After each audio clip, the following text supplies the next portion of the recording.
Hi. Welcome to what will probably be the quickest reading wrap up I have ever done, because the month of July I was in the trenches. I was in the trenches in July because, yeah, my reading slump continues. July was the worst of it. The lowest reading month I've had all year. I think I said in May or June that was the lowest reading month. No, July was. As of right now, I am slowly getting out of my reading slump. Yes, I am. So I'm really happy to say that, but July was the absolute worst of it. Let's jump right into it and talk about my stats for July. I read 8 books in July.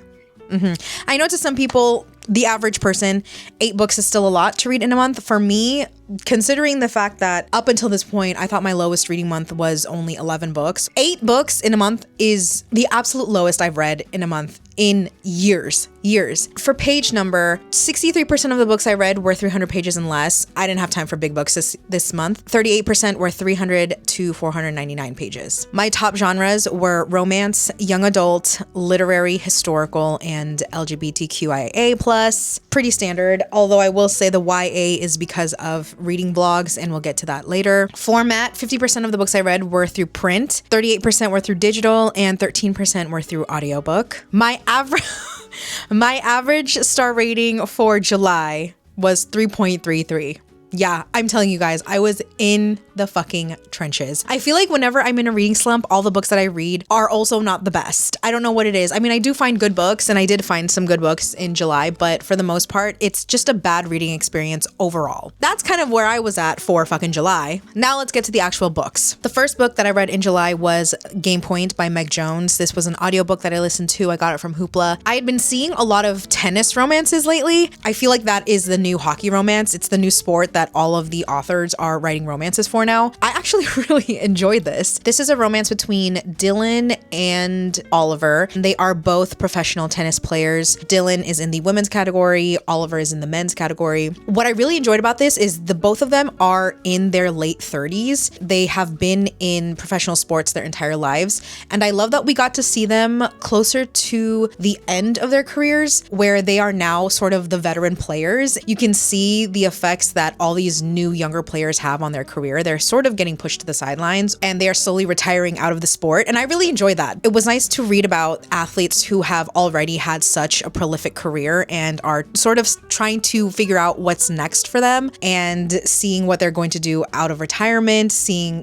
what they plan to do with the rest of their lives. Dylan has been struggling because she has always made it to the final round of Wimbledon and all of these really large international competitions, but she's never actually won. She makes it all the way to the final match and she never wins. And in the beginning of the book, we see her lose a final match again, and this time she's done. She's like, you know what? I'm not gonna try again. Like, this is it. I've tried my best, and that is what it is. And she actually reminded me a lot of Carrie Soto from Carrie Soto is Back by Taylor Jenkins Reid, because Carrie Soto was also, a professional tennis player, but the both of them have very abrasive, brash, and aggressive personalities, and they can come across as very cold and conniving on the court and off the court. They're incredible at what they do, but they don't have the personality that people expect, professional tennis players, especially women, to have. Like I said, they're very cold, they're very aggressive. Similar to Carrie Soto, Dylan is very unapologetic about who she is. She knows that people don't like her, and she doesn't really care. She knows that she has a certain reputation, and she's been in the game for so long that she doesn't really care to correct anyone, because they're going to think what they think about her regardless. Because they are sort of veteran players, Dylan and Oliver are always in the same vicinity because they're at the same competitions. They end up going to the same special occasion events, the galas, banquets, all these things. They also have a lot of mutual friends, which are just other tennis players. They've kind of known about each other, but at this particular gala or event, they actually formally introduce themselves to each other, and they form a really sweet friendship because the two of them, they know what each other is going through. They're both sort of at the end of their careers. Oliver has won a few competitions, and, he really respects and admires Dylan. The both of them actually really respect and admire each other's careers. Oliver has been thinking about being a coach for tennis players as he sees himself, as I said, aging out and also retiring out of the sport. Dylan doesn't think that there's anything left for her. And because Oliver is thinking about coaching reading, he convinces her, I will coach you for the Australian Open, because Dylan is from there and that is going to be her home competition basically. And what better way to end your career than winning at your home base? So he convinces her against her wishes, because she does not want to compete anymore. She's done, right? She even posts on Instagram that she's retiring. Oliver knows that she has a win in her. He knows that she is capable of ending her career with at least one win under her belt, and he wants to help her make sure that it's the Australian Open that she wins. He flies with her to Australia to help train her for this competition. It is a bit forbidden because he is technically her coach now. That is very looked down upon. However, their friends to lovers romance was so sweet. I felt like it built up naturally. It was very gradual. It was slow. I loved their friendship. It was so fun. Their playful banter. And because they were building this friendship, the way that they were able to be open and honest with each other, mature communication between these two. Thank you, Meg Jones, for giving me mature characters who handle situations and issues like fucking adults. It was so refreshing to see, and there's no third act breakup. They again talk through everything very maturely. They're supportive with each other. And the best part is the both of them are child free by choice. I rated this 4 stars, but now that I'm talking about it, I low-key want to rate it a little bit higher than that, because I think because I was in a reading slump, I was not in the mindset to read anything. And so that's why my rating was only a 4. But now that I'm looking back and I'm kind of out of the fog of a reading slump, I want to rate it higher because this was so good. I really enjoyed it. Also, I loved the sort of inside look you get into the tennis world. I don't really know much about tennis, so how accurate it is to the sport, I couldn't fucking tell you, but I did actually enjoy that part of it, and I loved the side characters too. This is the second book in a series, and the couple from the first book is featured in this, and it does hint to the romance that's going to happen in the third book. But yeah, this was a fun, sweet sports romance that I really highly enjoyed. So if you were looking for one to sort of round out the last of your summer reads, I highly recommend this one. So that was Game Point by Meg Jones. Okay, then next I read The Au Pairs by Melissa Dela Cruz. I have an entire reading vlog dedicated to this because I read it for my summer reading series, so I will link that down below. I'm not going to go too much into this, but I am doing a reading series where I read all of my favorite YA books, and this gave me all the drama, the mess, the scandal that you could really only get in a Y2K summer book about a bunch of teens being au pairs in the Hamptons. Yeah. This was messy. It was fun, absolutely chaotic, and I enjoyed every second of it. I'm not rating any of the YA books that I'm reading for that series, but I had such a fun time with this, and you can find all of my detailed thoughts on it in that video. So that is The Au Pairs. Next, I read an e-arc of Dearly Departed by Chip Pons. This is an paranormal romance that takes place in a small town, and honestly, I feel like I would have probably enjoyed this more had I read it during spooky season, because this is definitely giving a fall spooky season vibe type of book. In this book, we have Hayden, who is Hades, and he is stuck in a mortal body because of some contract that all of the gods made. So now all of them are immortal, but they live in mortal bodies, and they are now stuck in the mortal realm. He now runs a funeral home in a small town, I want to say in New Jersey. It's in the bumfuck middle of nowhere, and part of the reason why I really just couldn't get into this book is because a lot of it is unbelievable. You mean to tell me that Hades, immortal, in human form, decides to settle down in New Jersey out of all places, or in this small town out of all places, of all the places in the world? All the places in the world, not Greece, nowhere in Europe. He has a romance with the owner of a floral shop, and his name is Levi. And it was very grumpy sunshine. Obviously, Hayden is the grump and Levi is the sunshine. It was a little bit too on the nose with some of that stuff because, I mean, Levi owns a flower shop, Hayden owns a funeral home. I felt like their romance was just built on physical attraction. It was lust. It was insta-lust from the beginning. One night, because Hayden is so attracted to Levi, he gets really horny and downloads Grindr. Imagine Hades downloading Grindr. Okay, sees Levi on that app and messages him, and it goes from there. It was very, I don't know. I couldn't get into it because there were too many things that, I think there was too much pop culture and too much modernness in a book where I'm supposed to believe that Hades is immortal in a mortal body.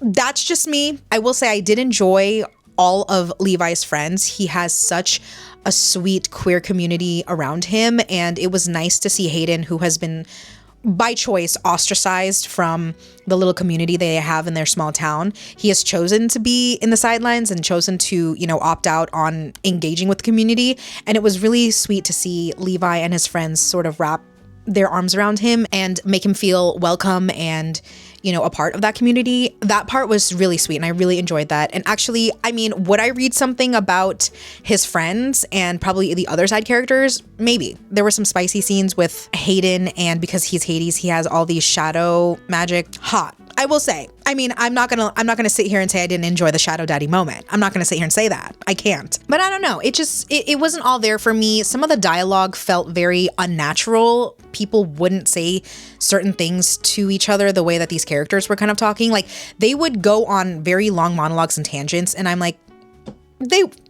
what? No one would ever talk that way to someone. I also will say the third act breakup pissed me off. That third act breakup pissed me right off. Yeah, it did. But yeah, I rated this 3 stars. Not bad, but not great. So yeah, that's Dearly Departed. Next, I read the e-arc of Scandal of the Summer by Alexandra Vasti. I have really enjoyed this author's historical romances in the past. This one was really fun too. We follow this heiress, her name is Ruby, and her father doesn't take her seriously. She always ends up in very precarious situations because she is a very, not naive, but she is just one of those people that always sees the good in situations and the good in people, and that can kind of get her into precarious situations. Do you know what I mean? And then we follow Malcolm, who is a con artist, and he actually conned one of her dad's friends out of a lot of money because of stolen art. And then he flees to a princess's abandoned estate. This princess is off gallivanting around the world, and she leaves this estate alone, and he somehow manages to con himself there. And Ruby decides to go on a getaway trip with her and her 2 best friends, and also poses as the princess's ladies in waiting, and end up at the same estate. And the both of them don't realize that they are both cosplaying as people who they are not. They are both trying to pretend like they are supposed to be at this estate. No one is supposed to be on this estate. It was kind of this fun game of cat and mouse of who's going to outsmart who. Similar to a lot of the other historical romances I've read, just a bunch of chaotic hijinks that you can only imagine that take place here. It was really fun. I thought it was really cute, and I did love how loyal these 2 were to each other. I rated this 3 stars. I think it was really fun for a summer historical romance. I've definitely enjoyed other books from this author more than this one. Again, a lot of these might have been because I was in the worst of my reading slump. So had I read this at a different time, maybe I would have enjoyed this more. But for right now, that's where this book is standing. It's at a 3 star. So yeah, that was Scandal of the Summer. The next book that I read was Clear by Karis Davies. It takes place during the Scottish clearances, a period of the 19th century which saw whole communities of the rural poor driven off the land in a relentless program of forced evictions. In this, we follow John, who is a Scottish minister, and he has accepted a job to clear this very isolated island in Scotland of its only inhabitant, which is Ivar. Ivar has lived on this island by himself, all alone, for decades. John goes there to evict him, but once he's there, he accidentally falls off a cliff and gets badly injured. Ivar finds his body and helps heal John to health. And this whole time in this very short book, the 2 of them sort of form this very close bond, but they don't speak the same language. So they sort of form their own language and their own way of speaking with each other. John's wife is back home and hasn't heard from him for a while, and he's not supposed to be gone for as long as he's been gone. So she actually goes to search for him. Once she gets there, she sees how close these 2 men have gotten. It was such a short but very tender and moving novel. I loved this so much. I rated this 4 stars. My only complaint about this book is I wanted it to be longer. Like, I wish this was a longer book. The writing in this was very gripping, very poignant, and beautiful at times. It really captured the human spirit and the human essence. And I definitely want to read more books by this author because I really, really loved this. This was definitely a standout book for me in July. Again, now that I'm talking about it, I want to rate it higher. I think really this reading slump just skewed my rating system, and it skewed the way that I saw all these books. But now that I'm talking about it and some time has passed, I think I would rate this probably 4.5 stars. It was so phenomenal. I could have read about these characters for 300 more pages. I loved it so much. So if there's any book that I highly recommend out of my July reads, it's this one. So that is clear. All right, next I read Confessions of an Almost Movie Star by Mary Kennedy. And this is another book I read for my YA summer reading series. I don't think the vlog for this particular book is up yet, but once it is, I will link it below. I'm still reading a book that's going to be part of that vlog, but this was arguably one of the worst books I've read as an adult. But I will say I can see why 12-year-old me ate this slop up.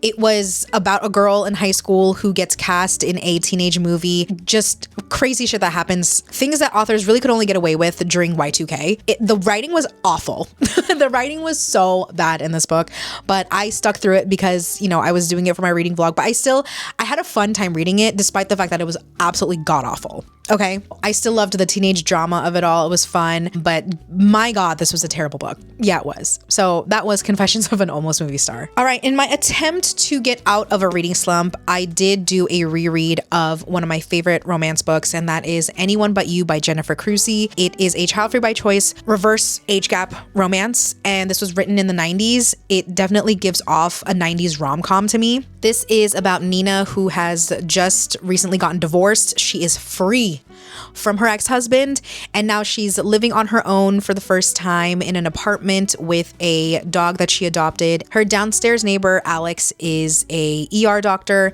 and the two of them form a really sweet friendship. However, she is in her early 40s and he's in his early 30s. They are kind of in different parts of their lives. You know, Nina is in her early 40s. She's divorced. She sort of already knows who she is as a person. She's established as a human being, whereas Alex is still kind of figuring out what he wants to do with the rest of his life. He's still pressured by his father to become more than an ER doctor because his parents and his family are all specialists in the medical field, and his family thinks that he can do better than being an ER doctor. He still does struggle with living up to familial expectations. I already knew how this was going to end, but it was so fun rereading this. I really feel like if you're looking for romance books that give off, you know, 90s, early 2000s rom-coms, read books that are written in that time period because you are not going to get anything closer to that than the media that came out during that time. You know what I mean? Because this is definitely something that can only have been written during this time period.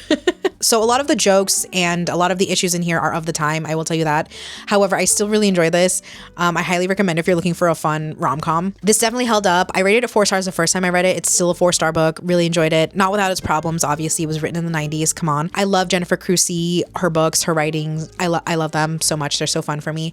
So yeah, that was Anyone But You. Okay, the last book I read in July was a complete dud for me, unfortunately. I read the e-arc of The Devoted by Catherine Cho. I thought this was going to be, well, that's a part of the problem, is I thought it was going to be one thing and it was not what I expected it to be. This is about Yoonha, who is Korean, but she lives in Hong Kong. Her family is in the triads. Basically, what I got from the premise of this was, you know, she is now married and has a kid and she is out of that life completely, but some event happens that brings her back into that life, and now it's her being back in the underground criminal organization world. I thought there was going to be a lot of action, a forbidden romance with someone from her past that's also in the triads, but yeah, that's definitely not what I got.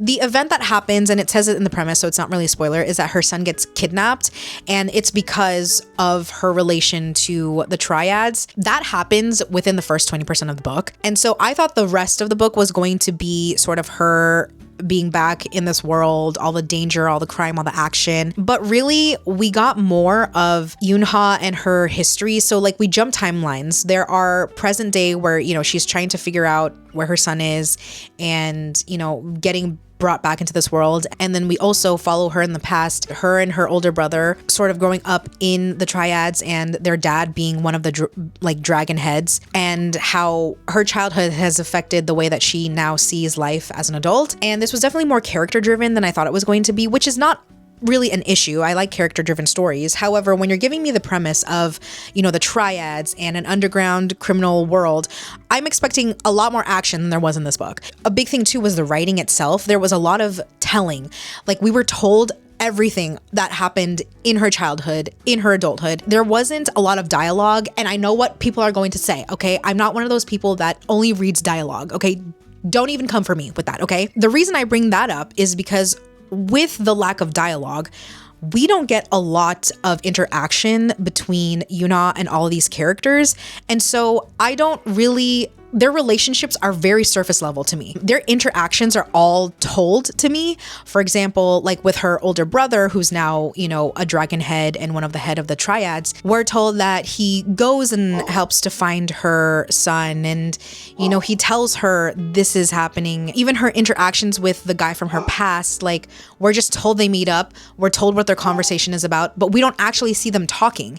And we don't see the tension, or we don't see the emotion that they have in these conversations with each other, because we're just told what happens. You know, you get so much from dialogue. And again, it's not that I only read dialogue, okay? I really couldn't have in this book because there was barely any dialogue to be had, but there is so much that you get from characters speaking to one another. You know what I mean? Like you see what their actual intentions are, you see how they think, you see what they feel. And I didn't get any of that. So to me, I didn't connect to any of these characters because I hardly knew anything about them. I was just told what they did, how it happened, and then that's it, you know? And even Yoonha, like, you know, we get scenes of her past and her present, and all of it, again, is just told to us. We're just told what she went through. We're told what she's going through. All of that, and there was hardly any action up until like the last 20% when sort of like everything kind of just exploded.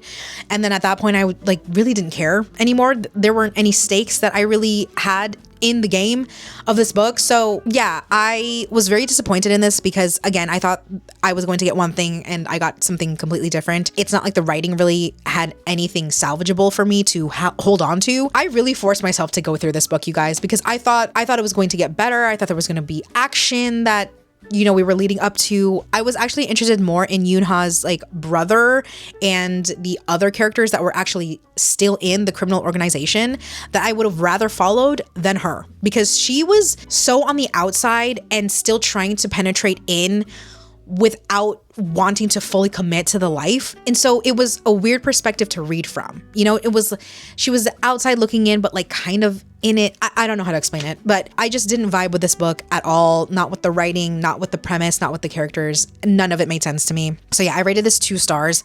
And now that I'm talking about it, I actually think I should rate it even lower because it just felt like a waste of time. And mind you, I was in the middle of a reading slump while reading this. So you can imagine how slowly I got through this book. I was dragging my feet through this book. Yeah, that was definitely a miss for me. And unfortunately, it meant that I ended July on an awful note. Yeah, but hey, I got through it. So that in itself was an accomplishment. So that was The Devoted. Okay, those are all the books that I read in July. Not much going on, unfortunately, but I tried to make myself at least read some books, and I did get through them. Now that it's August, I am slowly getting out of my reading slump, and I'm excited to share with you what is getting me out of my reading slump once we wrap up August. But yeah, let me know what you guys read in July. Leave me any recommendations for books to get you out of a reading slump because I need it. I need it. That is all I have for you guys today. Thank you guys so much for watching. I hope you enjoyed this video and I'll see you in the next one. Bye.